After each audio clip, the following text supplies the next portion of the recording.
आज जयपुर कलेक्टर ने किया सामुदायिक स्वास्थ्य केंद्रों का औचक निरीक्षण। नमस्कार, टाइगर फोर्स न्यूज से आरएल चौधरी। आज जयपुर कलेक्टर ने किया सामुदायिक स्वास्थ्य केंद्रों का औचक निरीक्षण।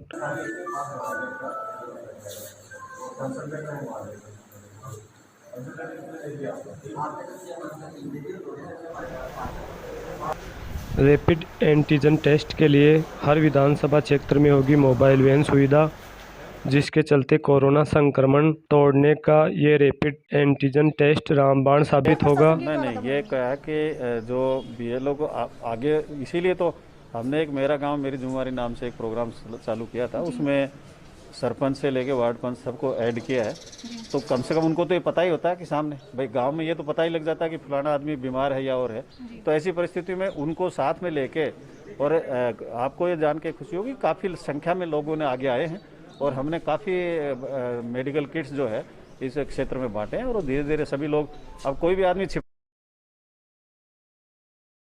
नहीं क्योंकि उनको सबको पता लग गया है, मीडिया में इतना ज़्यादा आ चुका है। तो इसलिए अब इसको भय की जरूरत नहीं है। आइसोलेशन में आदमी घर में भी रह सकता है। पहले कुछ गांव में ये भ्रांतियां रहती थी कि भाई हमें क्वारंटाइन सेंटर में स्कूल में डाल देंगे और कर देंगे। वो अभी व्यवस्थाएं, ऐसी स्थिति नहीं है। कोई आदमी जो अपने घर में रह सकता है तो उसको आइसोलेशन में रह सकता है, बिल्कुल उसमें रहे, वहीं उसको दवाई उपलब्ध करा देंगे, कोई दिक्कत नहीं आएगी। आप सीएससी का दौरा किस तरह की व्यवस्था थी और क्या कुछ निर्देश दिया? अभी जैसे अपने दूदू, बिचून, फुलेरा और सांबर 4 पीएचसीज मैंने देखी हैं और मुझे खुशी है कि चारों ही जगह बड़ी अच्छी व्यवस्था इस संबंध में है।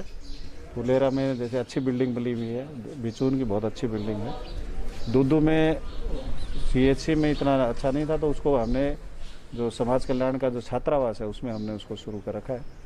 तो ये क्या कि अभी तो वर्तमान में थोड़ा बहुत रिलीफ है, परंतु इसको ये नहीं कह सकते कि इतना कब बढ़ जाए कब नहीं हो जाए।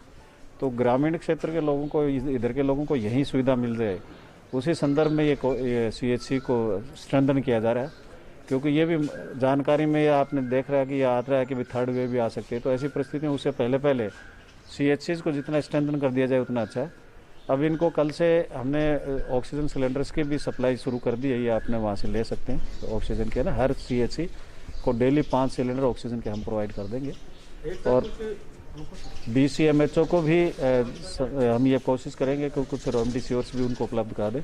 हालांकि अभी आपकी जानकारी में आएगा कि रेमडेसिविर के संदर्भ में आईसीएमआर ने लेकर वर्ल्ड हेल्थ ऑर्गेनाइजेशन ने ये कहा है कि ये कोई लाइफ सेविंग ड्रग नहीं है। अब धीरे धीरे लोगों को इसके प्रति भी भ्रांति दूर हो रही है, तो ऐसी अभी इसकी इतनी डिमांड नहीं है। फिर भी यदि कोई इसकी आवश्यकता, क्योंकि एंटीवायरल ड्रग है ये, तो हर एक हम कोशिश करेंगे बीसीएमएचओ को भी उन संदर्भ में जो अपने सप्लाई जो आती रहेगी इनको उपलब्ध करा देंगे।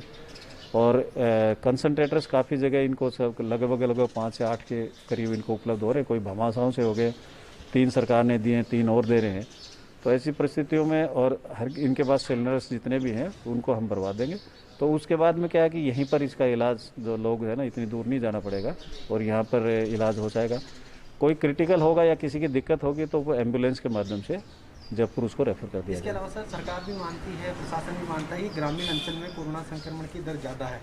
इसके अलावा प्राथमिक स्वास्थ्य केंद्र हो या सीएचसी, जहां पर टेस्टिंग की बात करें तो 7 दिन में एक बार टेस्टिंग होती है।